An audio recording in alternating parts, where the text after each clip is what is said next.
Hello everyone, welcome to episode 11 of Soccercraft. In the last episode, I built up these houses, and in between episodes, I've been really busy. I've been making up a few changes, trying to get everything how I like it, and I've been working on the interiors of the 8 houses in the strip of Kyoshi Island.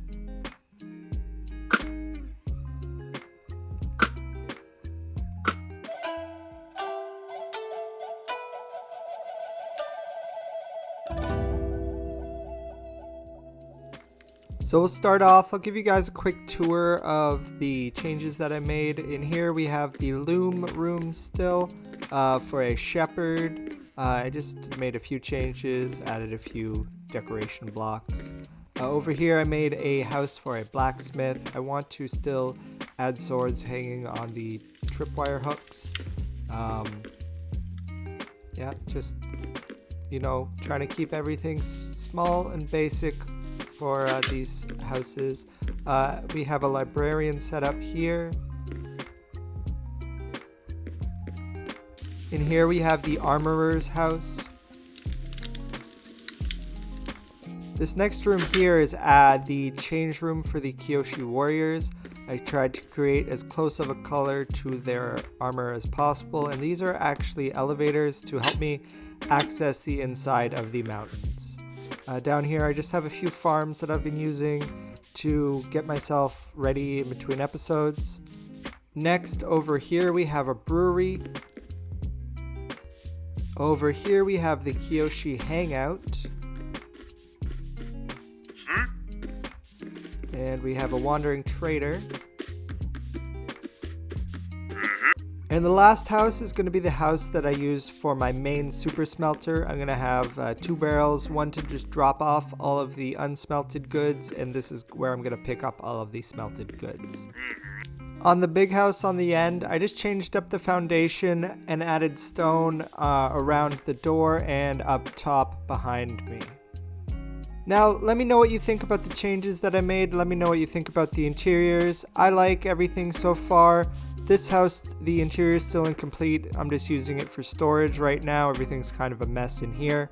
But let's get on to the main focus of this episode is I want to make a flower farm.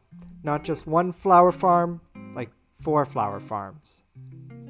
In order to make a flower farm, we need to go to a flower forest, and I actually, right near my spawn chunks is a flower forest, a really big one where we'll be able to get lots of flowers. So let's head there and see what we can find. So when we come out of my spawn chunks portal, and we just get onto the other side of this hill right here, we are met with this giant flower forest. Now I'm going to clear out a lot of the trees in this area and put down a lot of bone meal so I can see where all of the different types of flowers are spawning.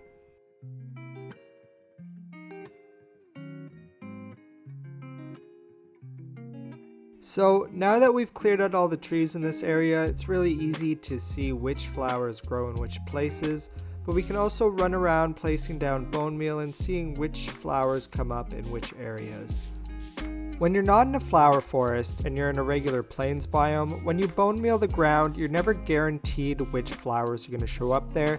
It's either going to be the, what's this called again? The azure bluette, the dandelion, the poppy, or the cornflower, which is the blue flower. Those are the flowers that spawn in a regular plains biome, but if you want to get more flowers than that, you need to find a flower forest. So I went ahead and cleared out and flattened this space, and I cleared out the area below for the redstone. Now the first thing that we need for this farm is bone meal. I don't have a good bone meal farm yet, but I've been getting all of my bone meal farm from my iron farm. I've been taking all of the flowers from my iron farm after AFK sessions and bringing it over here to this auto composter. I just drop all the flowers into the top chest and they turn into bone meal. And then I've just been collecting that all here. And now we can bone meal this area to see which flowers we're going to get from which farm segments.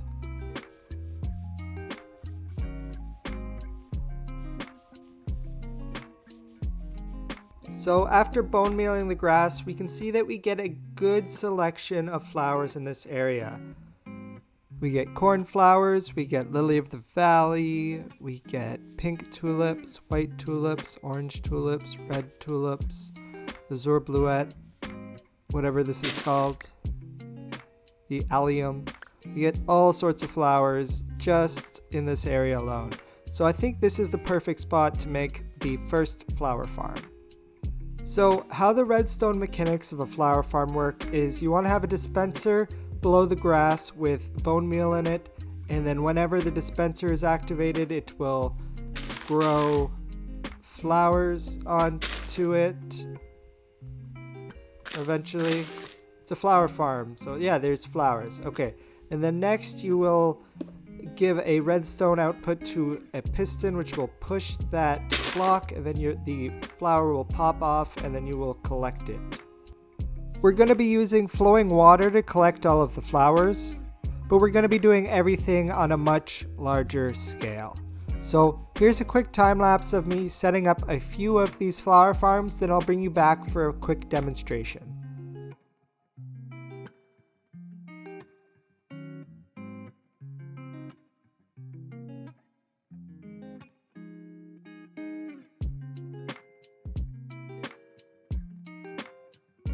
And I quickly realized I didn't have enough redstone resources to do more than one segment of flower farm, but I'm going to show you how it works.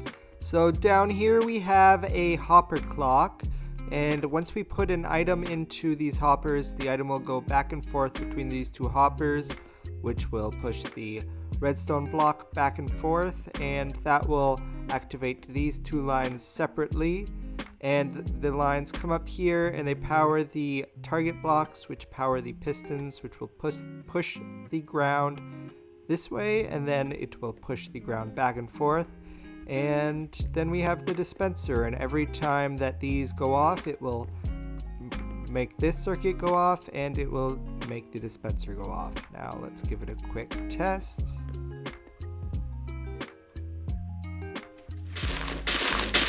Okay, so as you can see, it is working, and the last step of this puzzle is setting up the... Oh, it ran out of bone meal. The last step of this puzzle is setting up the water so that it automatically goes too, but we're going to push all the water off to the end. Here, let's see. There, we're going to push all the water out and have a hopper line collected along here, and we'll do that all the way along through all the segments.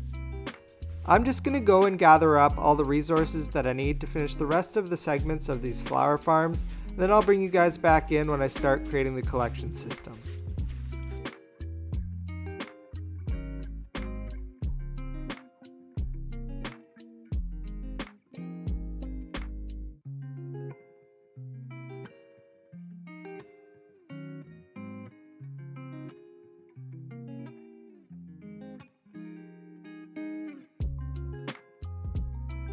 And just like that, we have 4 functioning flower farms. Let's give it a test. I just need to get the bone meal.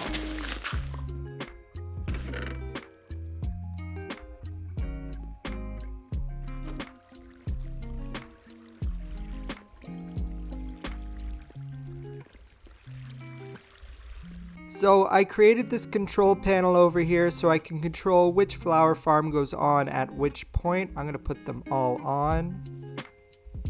And we'll head over here and see if they're working. Yep, looks like they're working. Just gotta wait for all the water to go away. So the next thing that we need to do is we need to create the collection system. So I'm going to go ahead and do that, then explain to you how it works.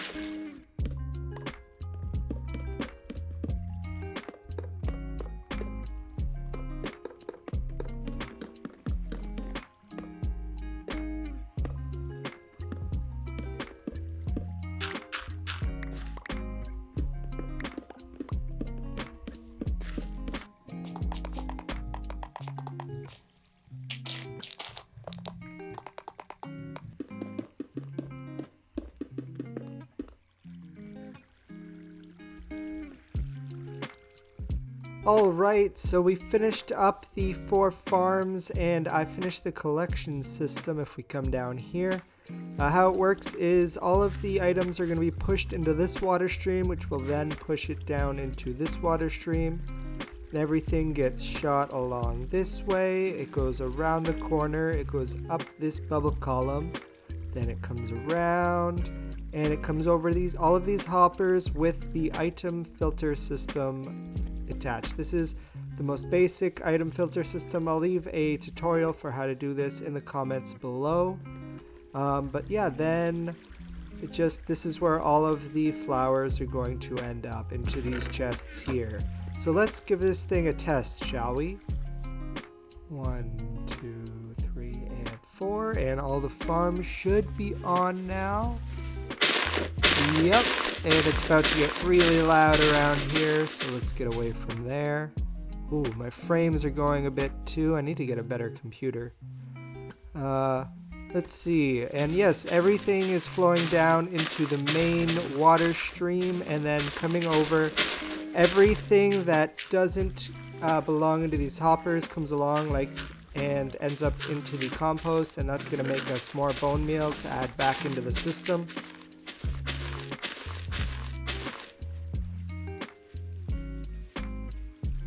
So that farm, okay, looks like we're getting a little bit of loss here and there. I think I can adjust that. Yeah, looks like I can fix that, but let's see how we did. So, all right, nothing. All right, we're getting a little bit of pink tulips. I guess there's not a lot of pink tulip space up there. All right, we're making pretty good. All right, we don't get a lot of white tulips. We get plenty of that.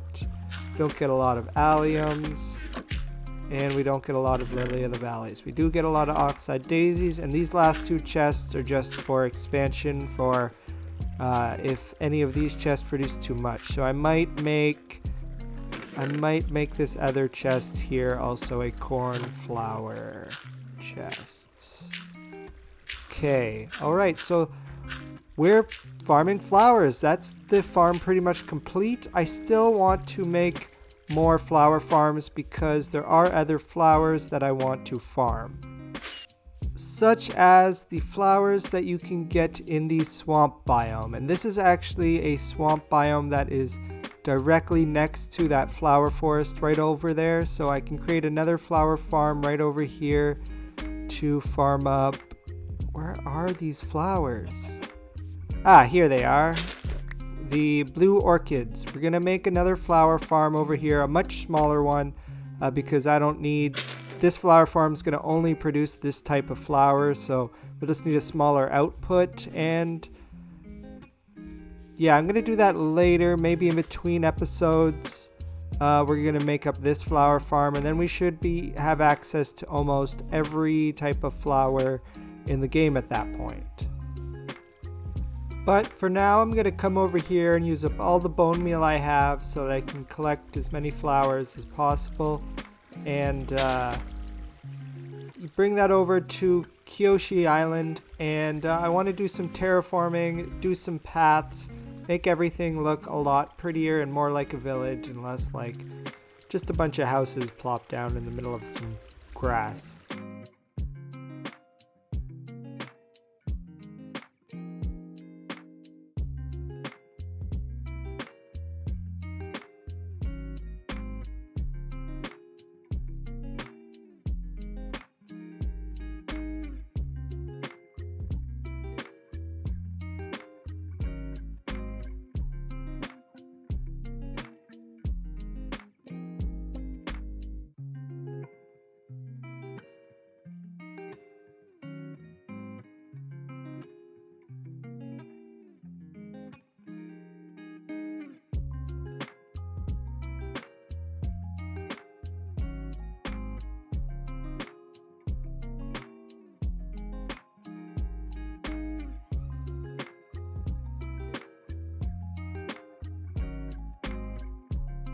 Welcome back. I hope you enjoyed that time lapse. I'm just finishing up prettying up this place by having some grass placed around. Just using some bone meal to do that. And let me know what you guys think. I really like how this place turned out. I added a lot of bushes, a lot of greenery. I used a lot of those flowers from that flower farm. And I think this place is really coming together here. Let's take a quick look from the top of the mountain. I think it's looking great. I did a few custom trees here and there. We've already got visitors to the island. It's really coming together. The one thing I do still need to do is I want to make a 2-high flower farm. That's for all of the taller flowers, because I feel like this place could benefit from just a little bit more flowers, some tall flowers maybe. I think it could work. Yeah, let me know what you guys think of all the changes that I made down in the comments, and we'll just try to, we're going to be trying to finish off the whole Kyoshi Island area in the next few episodes, and hopefully be moving on to book number 2. So yeah, let me know what you think. Let me know how you feel like it's coming together. And yeah, we'll hopefully have this place done real soon. With that being said, I think I'm going to end the episode here. I hope you guys enjoyed this episode. Please leave a like if you enjoyed the episode and consider subscribing, and I'll see you guys next time.